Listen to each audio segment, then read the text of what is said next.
এরকম করে মন জয় করার জন্য জিতা বাপের কবর জিয়ারত করতে চায়। এটা হলো ইলেকশনের আগের অবস্থা।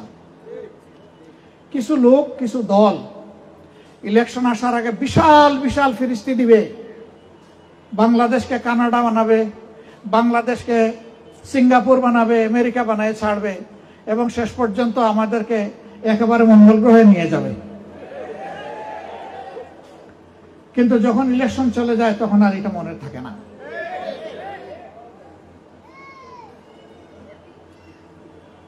এই মিথ্যা ওয়াদাকারীরা নফসের দুকায়, শয়তানের ওয়াসওয়াসায় পড়ে মানুষকে ধোঁকা দেয়।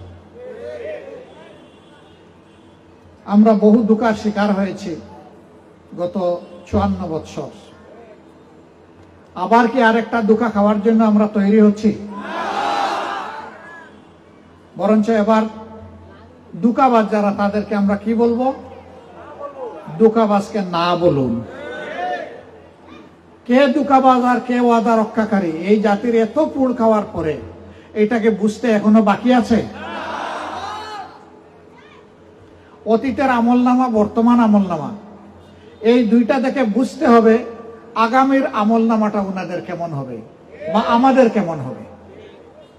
Morning shows the day. সকালে সূর্য যখন উঠে, রক্তিম সূর্য, তখন ওটা দেখে বোঝা যায় যে ওটা নিবু নিবু নাকি ঝাঁঝালো। যদি ঝাঁঝালো হয় সারাদিন তাকে দীপ্ত ফর্সা, আর যদি নিবু নিবু হয়ে উঠে তাইলে হয়তোবা দেখা যাবে যে মেঘের আড়ালে লুকোচুরি করবে। আমরা সেই লুকোচুরি করা সূর্য আর দেখতে চাই না। একেবারে স্পষ্ট উজ্জ্বল সূর্যের আলো চাই। এই যে আমার সামনে বসা, আমার চোখ বলতেছে, আমি যদি ভুল না করে থাকি, উপস্থিত লোকদের 60% হচ্ছে যুবক। যুবকরা একটা সমাজের পাওয়ার। আমরা সেই পাওয়ার গুলাকে আমরা গড়ে তুলতে পারলাম না, আমাদের আফসোস।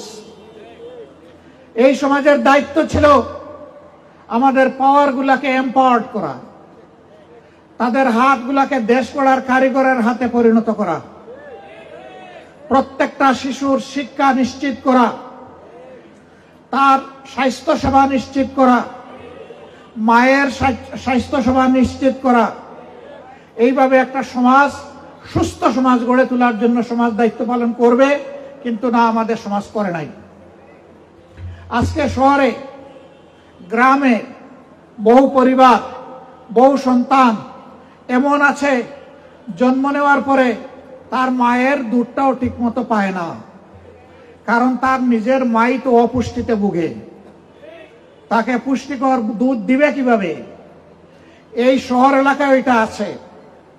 জন্ম নেওয়ার পরে অসুখ বিসুখ হলে একটু চিকিৎসা পাওয়ার সুযোগ তাদের জন্য দরজা বন্ধ। একটু বড় হলে সে যে স্কুলে যাবে, মা বাবা এফোর্ড করতে পারে না, বহন করতে পারে না সেই শিক্ষার ব্যবহার।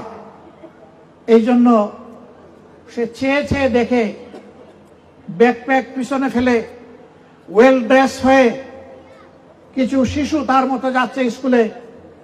বাবা তার গাড়িতে করে নিয়ে যাচ্ছে, মা তার কুলে করে রিক্সায় বসিয়ে নিয়ে যাচ্ছে, আর সে অসহায়ের মতো ফেলফেল করে তাকিয়ে আছে।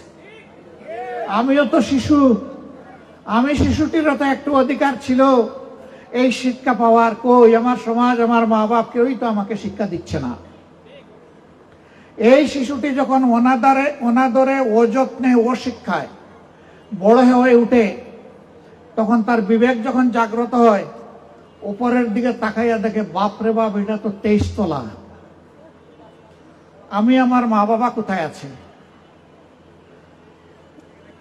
একটা শ্বাসরুদ্ধকর অবস্থায়, আনহাইজিনিক, অপরিচ্ছন্ন পরিবেশে, 10টা-20টা ফ্যামিলি মিলে একটা টয়লেট, গোসলখানা, এবং সেখানে ক্ষেত্র বিশেষে পোকামাকড়, মাছি ভনভন করছে। এই অবস্থায় সে বড় হচ্ছে। আরো একটু বড় যখন হয়, তখন তার মাঝে ভিন্ন চিন্তা জাগ্রত হয় যে সমাজ আমাকে আমার পাওনা থেকে, মানুষ হওয়া থেকে বঞ্চিত করেছে। এই সমাজকে আমি দেখে ছাড়ব। তখন সে যা করে আমি এটা সমর্থন করছি না, কিন্তু এটার দায় সমাজ এবং সরকার এড়াতে পারে না। অন্ন, বস্ত্র, শিক্ষা, চিকিৎসা, বাসস্থান, এই 5টি হচ্ছে মানুষের ন্যায্য পাওনা একটা দেশে। কোনো মানুষ যদি তার সম্পদ দিয়ে সে অভাব পূরণ করতে পারে, এনাফ ইজ এনাফ, তাকে সরকারের সহযোগিতার দরকার নেই, বরঞ্চ সে উল্টা দেশ চালানোর জন্য তার সামর্থ্য অনুযায়ী সে ট্যাক্স দিবে। কিন্তু যে পারবে না, তার দায়িত্ব যদি কোনো দেশ হয়, সমাজ হয়, সরকার হয়, নিতে হবে।